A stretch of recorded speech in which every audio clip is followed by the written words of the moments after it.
Hi hello viewers, నేను మీ MSR. ఈరోజు ప్రధాన పత్రికల్లోని ప్రధాన అంశాలు మీకోసం.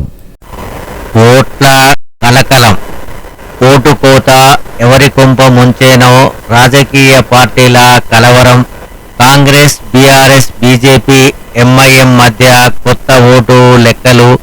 కాంగ్రెస్ భయం వేరు, బీఆర్ఎస్ ఆందోళన వేరు. ఎంఐఎంకు అత్యంత సున్నితమైన అంశం.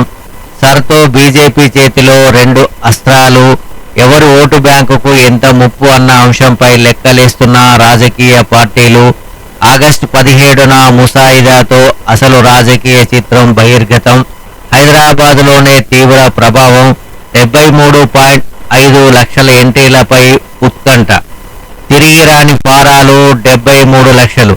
78% డిజిటలైజేషన్ పూర్తి.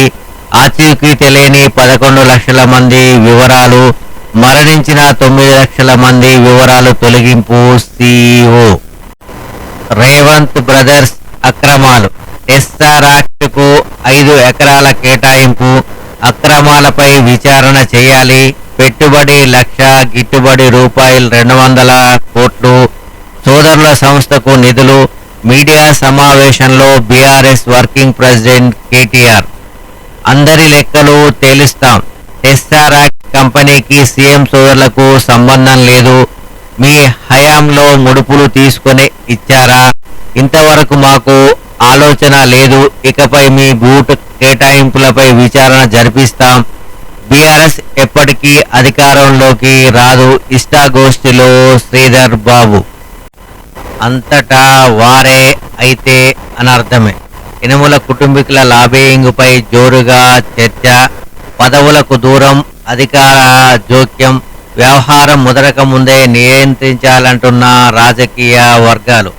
సీఎం రేవంత్ రెడ్డికి ఎరకాటం. సొంత పార్టీ నుంచే విమర్శలు. సచివాలయం వ్యవహారాల్లో పెరిగిన సీఎం సోదరుల జోక్యం. సీఎం కుటుంబ సభ్యుల వ్యవహార శైలిపై స్వపక్షం నుంచే సెటైర్లు.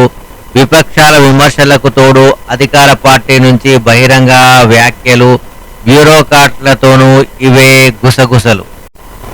నిషేధిత భూములపై ప్రజలు ఎలాంటి ఆందోళన చెందొద్దు. చట్టబద్ధంగా అర్హులైన ప్రతి ఒక్కరికి న్యాయం చేస్తాం. యుద్ధ ప్రాతిపదికన దరఖాస్తులను పరిష్కరించాలి. 14లోగా అన్ని డాక్యుమెంట్లను ఆన్లైన్లో అప్లోడ్ చేయాలి. అర్హులకు అన్యాయం జరగదు. ప్రభుత్వ ఆస్తుల పరిరక్షణలో రాజీ లేదు. ఆన్లైన్లో ఉన్న వివరాల మేరకే నిర్ణయాలు. మంత్రి పొంగులేటి శ్రీనివాసరెడ్డి. తెలంగాణ ప్రాజెక్టుల అనుమతులు రద్దు చేసే కుట్రలు. ప్రభుత్వం వీటిని అడ్డుకోవాలి. BRS working president KTR. GMR MB సమావేశాన్ని తెలంగాణ ప్రభుత్వం బహిష్కరించాలి. 7 ప్రాజెక్టుల అనుమతుల రద్దు అంశాన్ని అజెండా నుంచి తొలగించాలి.